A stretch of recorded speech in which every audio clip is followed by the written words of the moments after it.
I'm about 2 slides behind you because I'm slow, but if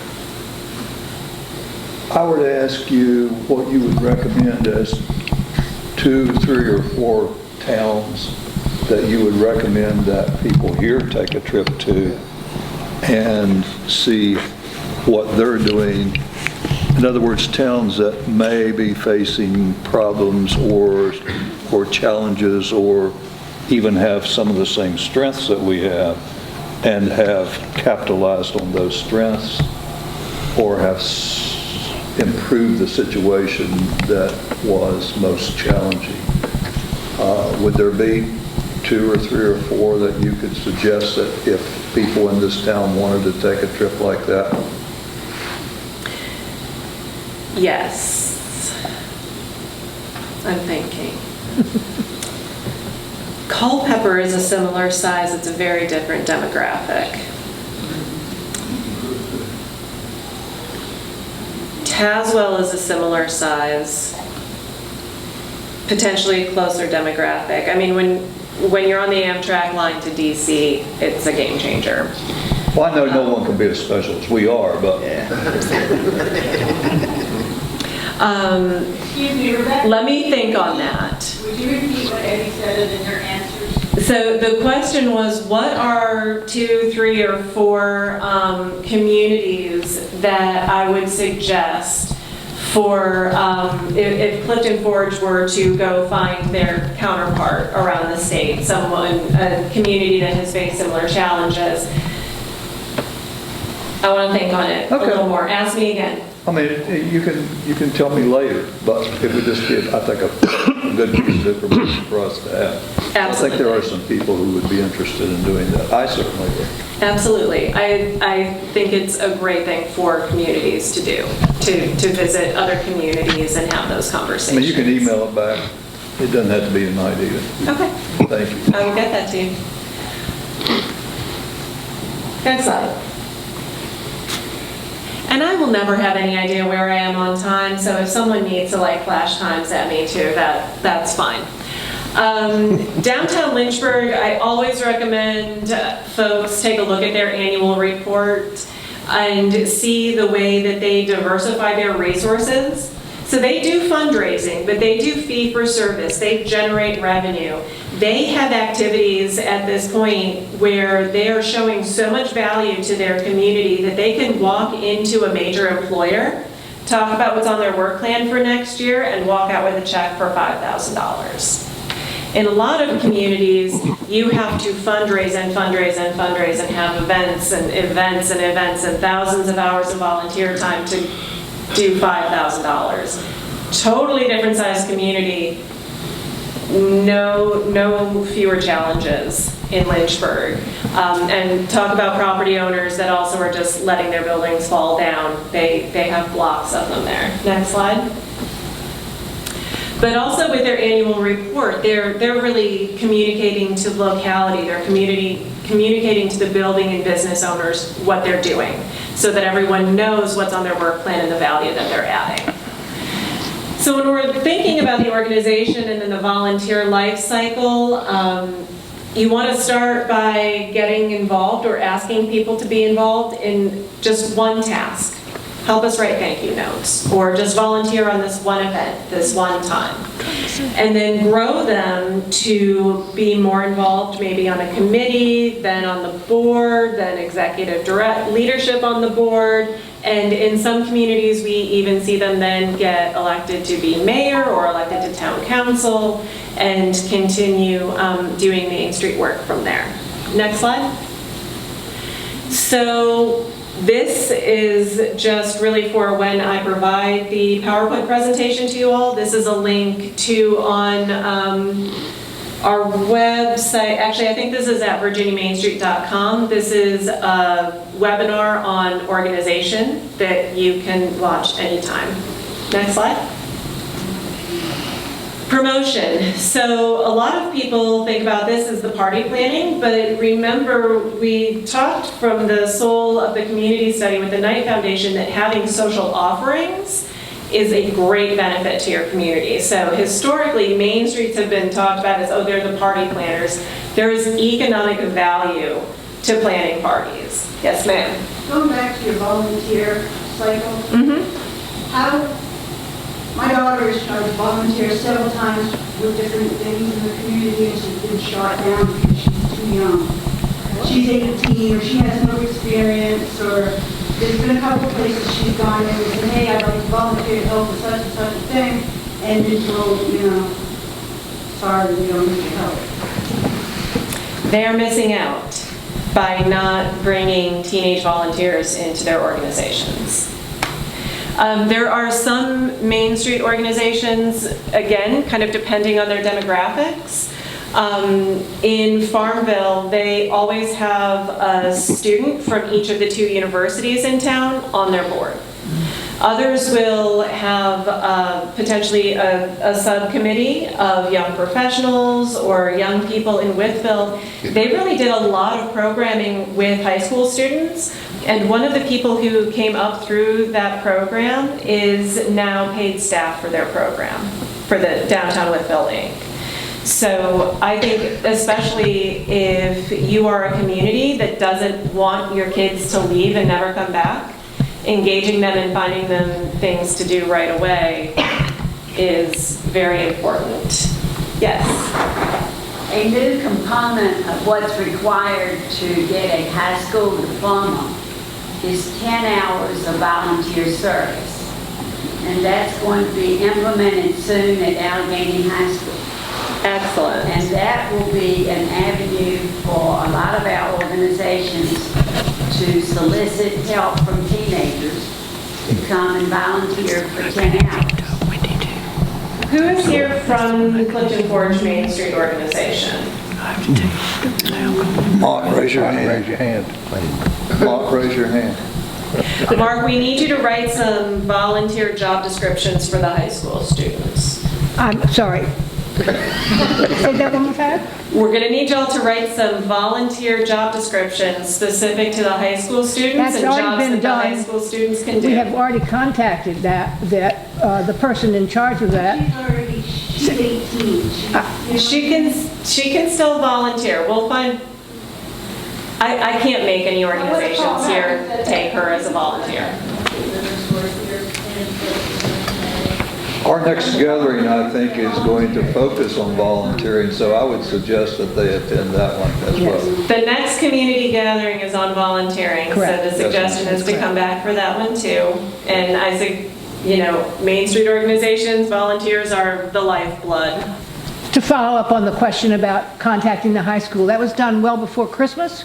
And in particular, we were looking for the high school volunteers here at the theater, because they would be excellent as greeters and other volunteer activities that we are short on since COVID hit.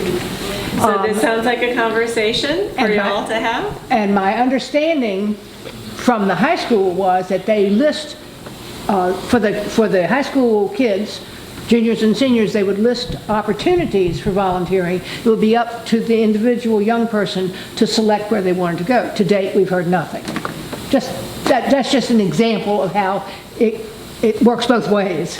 It does work both ways. So as we're about to talk about promotions, this may be an opportunity to not just put a one-pager in front of the students, but to really make sure the students know what Main Street is, what Main Street does, and get them excited about it. Because we need to get everyone excited about what Main Street can be doing. And get the word out. I mean, Main Street's Facebook page is bad. The town's Visit Clifton Forge government is bad. The Visit Clifton Forge is bad. It's all bad. And it's just like, it's been at least a year. And I know he's supposed to be working on it, but it shouldn't take that long for coding or even using templates or something like that. And that's the lifeblood of getting out to everybody else. I mean, it's like you can't get the word out if you're not using Facebook, if you're not putting out social media. I mean, this gentleman with the Allegheny, I can't remember the name of this thing, but if you put videos out from this, from all these activities, that's damn near the only way. And then people who aren't on Facebook go, well, I don't do Facebook. I'm like, you're missing out on so many things. I mean, so this is the thing. It's sort of like we just tie our shoes at night so we can fall over on our faces, just to do it, apparently.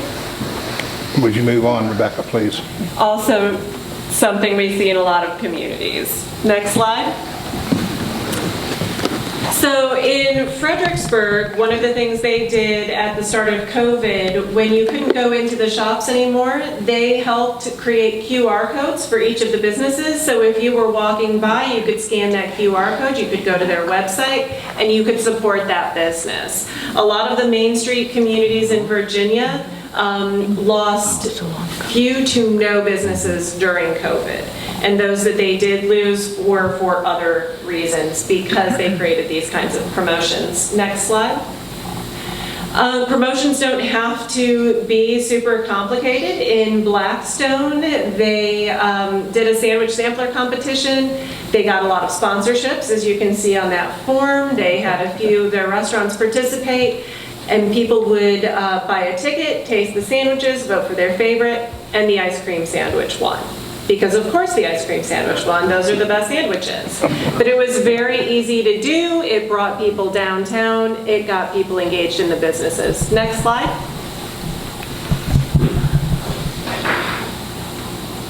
Also during COVID, this is in Gloucester, and passport programs like this are very easy to do. They're very common with things like brewery tours and so on. And it's really just having people take their passports, you go to X number of businesses, you get it stamped, you get a prize at the end. Fairly easy, gets a lot of people into those businesses. Next slide. We've got about 10 minutes left. Okie dokie. A lot of times we see in communities, again, that kind of not special thing. Everything closes at 5 o'clock. So anyone who works from 9 to 5 doesn't have the opportunity to shop in that district because everything is closed at that point. So having initiatives like a First Fridays, Third Thursdays, whatever that is, and incentivizing your businesses to stay open late just on that one night a month because it really takes a critical mass to get that going. Next slide. And more for promotions is creating a brochure so that I see all of these places and things that I can do if I go to Clarksville, and now I want to go to Clarksville because look at all of the stuff that I can do. And if the locality doesn't have the resources to do it, again, this is something that a Main Street organization can take on. Next slide.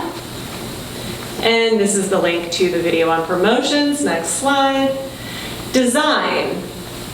This is more than just facades, and we have talked about facades, but this is the parking, it's the accessibility, it's placemaking projects, so thinking about pocket parks.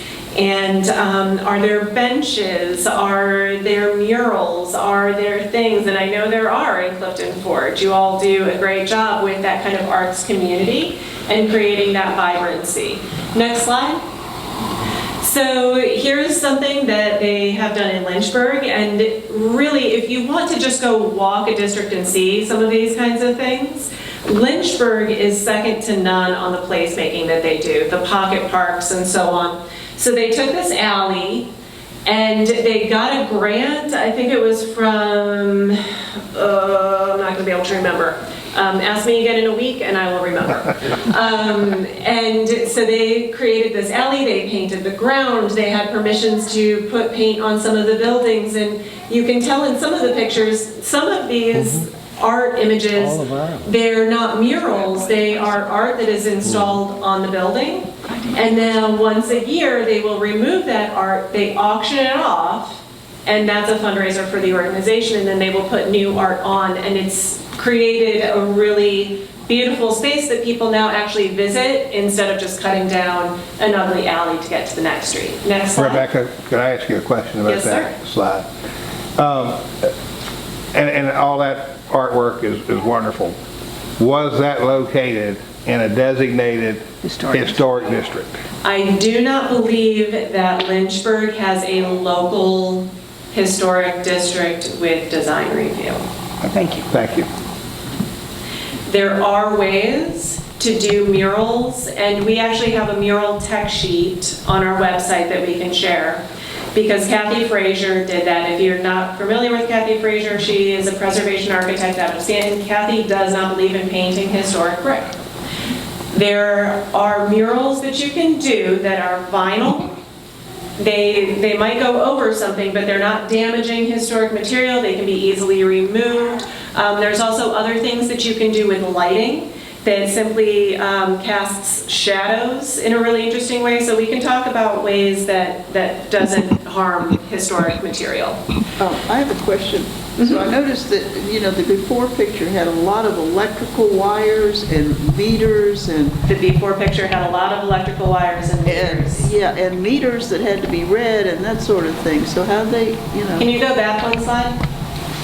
Looks like meters to me. Yeah, do you see those meters that are painted? At the top there, in the black and white? But they didn't really cover the meters. They didn't cover the meters. They made it its own art installation. It's very attractive. And there are similar things that I've seen in Winchester, and in Winchester, they used a vinyl wrap. They didn't paint them, but they used vinyl wraps to wrap electric boxes and things like that in their downtown district. So there are things. Next slide. So I think this one speaks for itself. Does anyone need me to say why one is better than the other? Slide. And in Cape Charles, so this is just a mural they did on plywood.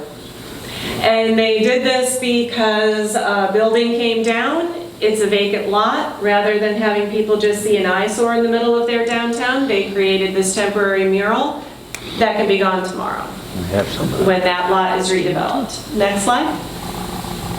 Wayfinding signage, branding. When I come into town, can I find where I'm going? Do I understand it all? It's a very helpful thing. Next slide. And, just those things that create an attractive atmosphere downtown. Are there garbage cans? Is there a place for me to sit? Can I find my way around? Is there something for my kids to play on? And I know I have seen some of these kinds of treatments in pocket parks in Clifton Forge, so I know that you all have some of these items. Next slide. This is the design video that you all can access. Next slide. Economic vitality, so this is really about finding ways to have new businesses downtown, even if maybe we don't have move-in ready storefronts for them. What other things can we do? Next slide. So business support, retention, and recruitment. A lot of these slides are around community business launch. Also, I think that Clifton Forge does the Shop Small. The Small Business Saturdays, is that right? No. So making sure that you're really just doing things to bring people to the businesses that are here. Next slide. Okay, so this is community business launch, and Allegheny County did community business launch a few years ago, is that right? As a county with Covington? So no one is going to remember, because I will be honest, that was the only time we allowed a county to do, one of two times we allowed a county to do it. We're not allowing that again. Covington just did a CBL fairly recently. This is a grant that you can apply for from DHCD, from our office, to hold 6 to 8 weeks of small business training classes, and then have a business plan pitch competition, make some grant awards, and then those businesses open in your district. What it sounds like you don't have are those move-in ready storefronts that are essential for this, so maybe we're not ready for this program yet. Yes, ma'am? Familiar with the Gauntlet? I am familiar with the Gauntlet. That's going on in our area right now. Right. Yes, so the Gauntlet is the Advancement Foundation? Yes. Yes, and they actually get multiple, they are putting on the CBL program for the town of Wise right now, and yes, the Gauntlet actually works with this program a fair amount. So I was going to say, is that the cost for that? Because the Gauntlet, I think, is $250 to even apply for that. It is. So if you have a community business launch happening in your community, you do not charge individual businesses or entrepreneurs. Those classes need to be free. So the Community Business Launch Grant will take care of all of the expenses and then providing grants direct to the businesses at the Well, end. it's my understanding that Covington received a grant. Yes, they did CBL recently. Business there, they don't have to pay. Correct. They did this program, Yeah. I think last year. I think they're doing it again this year. I'm not positive, but I think so. So, and we've seen that happen in a number of communities where they get a CBL grant from us one time and they see so much success that financial institutions, they find funders who then fund additional rounds. Next slide. And in South Boston, they received a grant from us. They had a very successful community business launch a number of years ago. They have not repeated the community business launch because they have really put their resources into keeping all of those businesses open. And all of the businesses from their community business launch, I think in 2018, are still open. South Boston might be a good one to visit. Next slide. In the River District in Danville, a very simple thing that they do is once a month they do Mornings on Main. They bring all of the merchants together who want to join, very similar to this, and they just have conversations. They do announcements, they make sure they understand what's happening in the city, they hear from them collectively, what are some of the issues, how can we problem solve these together, and just really kind of creating a bit of a merchants association through their Main Street program. Next slide.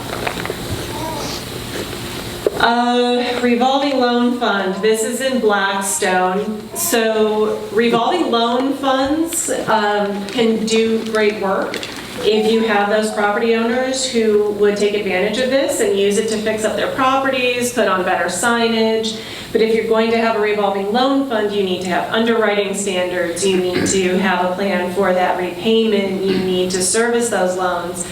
And other communities will just do straight grants to keep from having to do the repayment. Now, if it's being repaid, now it's recapitalized and you can keep loaning that money out. So there's pros and cons to each way to do it. Next slide. The economic vitality video, next slide. Virginia Main Street. So I was going to talk a little bit about our program and how we work with communities. Next slide. And I'll keep talking until you all tell me to stop. Okay, in Virginia Main Street, that should be 39 years, we're in a new year. So this year is the 39th year of Virginia Main Street. Next year we're turning 40. We currently have 27 designated communities and 10 what we call mobilizing communities. The designated communities are the ones with the signs outside of their district, and the mobilizers are in a 2-year accelerator program. So they are hoping to become designated at the end of this year. Covington is in the accelerator program, as is Buena Vista. So we offer a range of services. There's the grants, there's technical assistance, and so on. And if you're in the Main Street network, there's more than 1,600 Main Street communities around the country. So if you join Main Street America, you can go onto their website, you can ask communities all across the country questions. How do you deal with this? What have you done about that? Bring me your funnest idea for whatever. And Main Street folks are very professionally generous. They want you to steal their ideas and implement them in your town. Next slide. So this is the Main Street team. You will notice that my picture is not up there. I am not technically on the Main Street team anymore. I'm over the Main Street team, but it's still my favorite thing to do. So when they can't make it or when the town manager requests me, I come to town and I'm the one that you get. Miss Ellie Dunning-McFadden, that is your Main Street program administrator. So she is the person that you would contact directly. And then Courtney Maley in the top corner is the state coordinator for Virginia Main Street. Next slide. Some of you may recognize Kyle. So here they are on the map. You can see your girl Ellie. Do any of you recognize Kyle? No. Okay. Kyle has been here before a number of times. Next slide. So this is really how it works, is the town of Clifton Forge has a Main Street program, and then you work with Virginia Main Street. Virginia Main Street works with National Main Street, and that's kind of the continuum of the local, state, and national coordinating programs. Any questions on Virginia Main Street? Rebecca, you said to let you know. So we have a couple bit more minutes to finish up. Okay, next slide. You're at the Exploring Main Street level. Yeah, next slide. There are 60+ Exploring Main Streets. Some are through local government, some are through nonprofits. Next slide. Next slide. Next slide. Community Vitality Grant. Let's get to money. So this grant is open right now, and I'm sorry those dollar amounts have not been updated. This is when we had ARPA money. All of our ARPA money is gone, so just cut all of those in half. So we have up to $15,000 for the Community Vitality Grants. That application is due, I want to say April 2nd, something like that, in April. And really, since our money at this point is state money, assuming the legislature gets their act together and passes a budget this year, fingers crossed, that is very, very flexible. This is really, tell us what you can do or need to do or want to do in your community for $15,000 that's going to move the needle.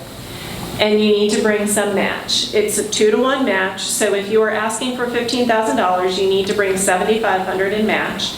That doesn't all have to be in cash.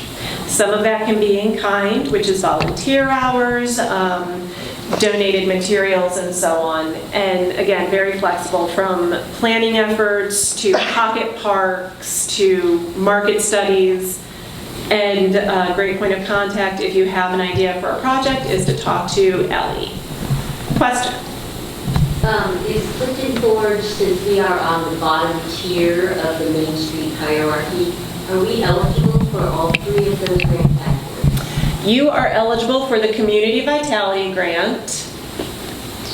The Business District Resurgence Grant is gone because my money is gone. And the Financial Feasibility Grant you are eligible for. But cut that dollar amount in half. I'm sorry, I should have looked at this slide in particular more closely. You know, like everyone, the ARPA money is running out, so what we can do around the state is about to shrink significantly. The financial feasibility grants is if there's a particular building. Again, we talked about this one earlier a little bit. A particular building, that grant can cover doing a market study for the district to determine highest and best use for that building.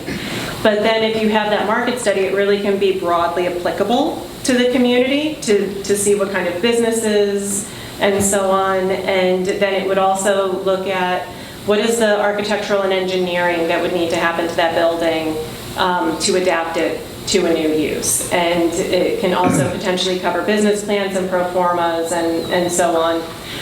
The property needs to be in your Main Street district, so potentially... Actually, we're working under one of these grants as we speak for a property that we purchased last year across the street from Town Hall. You all have an active financial feasibility grant.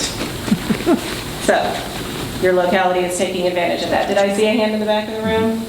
Nope. Next slide. So I wanted you all to think about, if I had $15,000 to spend improving downtown Clifton Forge, what would I do with it? You want answers? I do. I would definitely focus on our social media presence, on the town website, and how we put our word out. So, It's pretty difficult right now. focusing on social media presence, website, and that is an eligible activity for the Community Vitality Grant. Anything else? I'm giving you $15,000. Now, this is for like a feasibility study for a specific building. For $15,000, there's no restrictions. What do you want to do? where there's a closed coffee house, used to be a theater on the Bridgeway. The closed coffee house. The other day, and the possibilities are amazing to be a community center, like a community hub, right there in the downtown area. And the building was, it was a family theater, and it was Ridge Theater, and I was like, oh my God, it's amazing. So, I mean, is that something that if whoever wants to do the same, how much would it take to fix it up? Or what's the possibilities to make it into? Like, I was thinking, I have a roller skating rink on the second floor. It's a huge area. I mean, it's amazing. So we only allow one financial feasibility grant per community at a time. So once your current one closes, we can look at another one for that. Again, you don't have to have site control, but your Main Street organization needs to be the applicant for that. Right. Main Street organization or the locality. And you need to have the property owner's permission to access the property. And that's really all you need. It's for sale, so I mean, I'm sure, you know, he's one of the few. How about bulldozing some of those houses on Keswick and making a pocket park and a parking lot and something fun? Okay, so I said the Main Street money could go for anything. Main Street money will not go for demolition, unfortunately. How about arson? I'm going to come back to that. Yes, ma'am, in the back. So for DHCD, I just couldn't resist. I would use the $15,000 for adding artwork, murals, add more color, and highlight artists in town. Highlighting artists in town? Contained within buildings. Contained within buildings. Well, that's what's currently happening. Just get them outside where people can see it driving through. Have you ever seen like little free libraries that are art? We have. We have those. Is that where I know I've seen them in other places, but There's that's one at such a the good one. amphitheater and one out toward the college. You could do more of those. We could find other ways. Yes, sir? If I had $15,000, I'd put a veterans banner on every telephone pole in Clifton Forge. Also another eligible activity for the grants. Yes, ma'am. Get a housing for homeless veterans or to do stuff for the community for like kids or young adults. Housing for homeless veterans. All right, you all are really finding things that this money can't actually go for, but we can connect you with our housing division to talk about housing for homeless veterans, I promise. Yes, ma'am. Okay, I would, and I don't know if we can do this at one of them, but I think we can do it at the other. But there are two exits off of 64 that feed people into town here, particularly the one where people go to the right to go to Douthit. I would put some sort of big sign up there that promotes the town. Gateway signs on A the gateway corridors? sign, and if there was, I'm not sure how to make this work, okay? Technologically, I'm challenged with this one. But I would put an interactive thing where people could, with their phone, they could access this, and they could find the ice cream shop, or they could find the hot dogs, or they could find, you know, whatever, and have the businesses feed into this. Okay. If they're having something special on a given day, so that the businesses in town would be able to So more about communication, but Yes. communicating the businesses that are in town. Yes. So if I'm coming into town, I can find the ice cream shop, which I promise I'm going to find the ice cream shop. But not everyone is committed to finding the ice cream shop as I am. Other people need signs. They can't smell it. They might want to know, what kind of gas stations do we have? The gas stations, the parking, the public restrooms, Right. what's open after 5 o'clock, where can I stay tonight, where can I, Yeah, yes. and- Wayfinding signage is very important. Right, and You can't do much for 15,000, but you can start. You can start the design. There are things you can do for 15,000. okay, well, that would be it. And I'm getting the drop the mic, which I've never actually done. Just when everybody was started really thinking and getting into it. I love playing if I had, I like playing if I had $1 billion, like when Powerball is at $1 billion, but I thought 15,000 was right for the grant, and it's my favorite game to play. So Rebecca, we want to thank you very much for coming tonight and making us think and giving us challenges.